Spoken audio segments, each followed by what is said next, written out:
আমরা বাংলাদেশের বাঙালিদেরকে কখনোই রিফিউজি কার্ড বানাবো না। তাদের জন্য এমন কর্মসংস্থান আমরা তৈরি করব যে তারা নিজেদের কর্মধারায় নিজেদেরকে উন্নতি করতে পারবে এবং কারো দয়ায় যেন বাঙালি জাত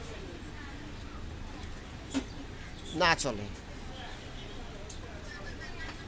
তাদের কর্মধারায় তারা নিজেদেরকে উন্নত করবে। রিফিউজি কার্ড দেশের জনগণের জন্য আমরা বানাবো না। আমরা এমন কর্মসংস্থান তৈরি করব যে দেশের মানুষ তাদের কর্মসংস্থান করেই তারা জীবন ধারণ করতে পারবে। জয় বাংলা, জয় বঙ্গবন্ধু। কাদের